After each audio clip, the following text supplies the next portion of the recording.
the real original Buddhism that the Buddha taught remained only 100 years. After 100 years, the monks didn't understand the teachings in the proper way and also didn't have the desire to practice the teachings.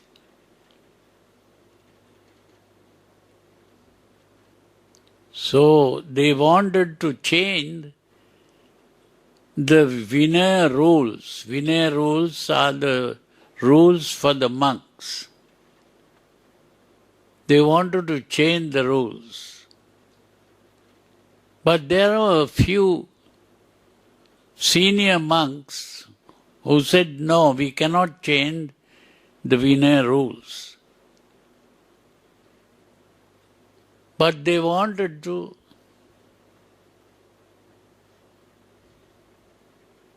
change the Vinaya rules, and they said, in that case, we'll take a vote. The Buddha has not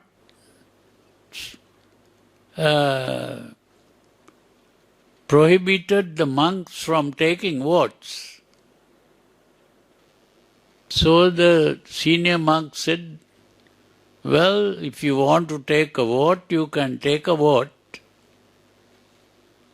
And they took a vote, and what happened? Those who wanted to break the rules won.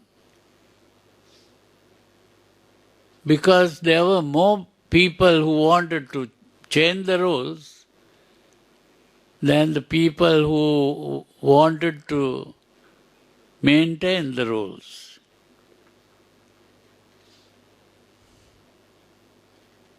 But another problem comes up when that is done, because the monks had to depend on the lay followers to get their requisites: food, clothing, shelter, and medicine. So if the lay followers begin to think that these are bad monks, they won't be giving these things. So they had to somehow give a reason why they wanted to break the rules. So there was a monk who was fairly intelligent to find a good excuse, and then he said, these senior monks want to practice the Vinaya rules because they want to become arahants. The aim of the teaching of the Buddha was to make people arahants. And an arahant is a person who is free from mental sickness.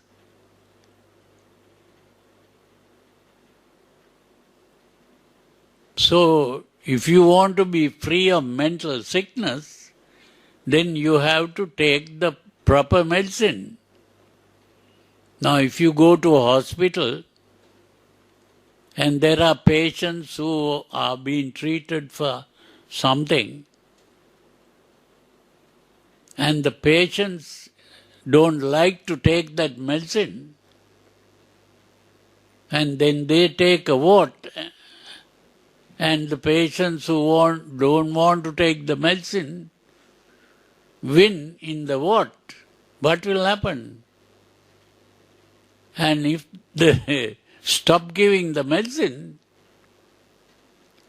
what will happen? The similar thing happens here. If the monks don't practice the Vinaya rules, then they can't become arahants. That means they can't be healed from the mental sickness. But they said these senior monks who want to maintain the Vinaya rules want to become arahants. And becoming arahants is a selfish thing. We don't want to become arahants, we want to become Buddhas. And to become a Buddha is an unselfish thing. Because we are trying to help you people all, not just to help myself and become arahants.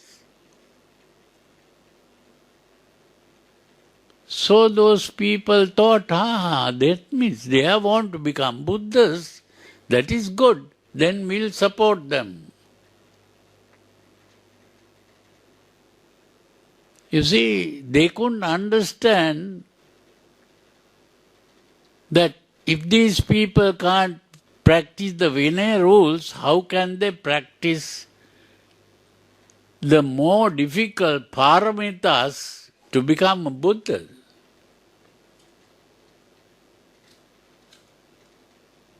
They didn't think like that. So they supported, and that is how those people who wanted to become Buddhas were called Mahayana. And those who wanted to become Arahants were called Theravada.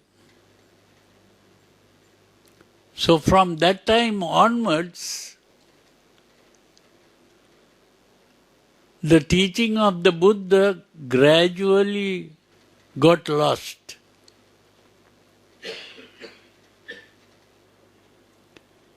Because there were arguments and debates and things like that, interpreting the teaching in different ways. So that is how it gradually disappeared. So today we have different forms of Buddhism: Theravada, Mahayana, Vajrayana, Pure Land, Zen, and all kinds of Buddhisms. So it is the time when people become interested in the real teachings of the Buddha, they should try to find out the original teachings and the meaning of the teachings of the Buddha. Very few people have devoted their time for that purpose. But fortunately, a few Western people became interested in the teachings of the Buddha, and they are the people who translated the sutras, and we still have the English translations. Yet, even those English people who translated, they had to depend on the Theravadins who preserved the original teachings in memory. One good thing that happened was they maintained the teachings in memory, although they didn't really understand what they maintained. The words were kept. And fortunate thing is that if people begin to read these sutras and try to understand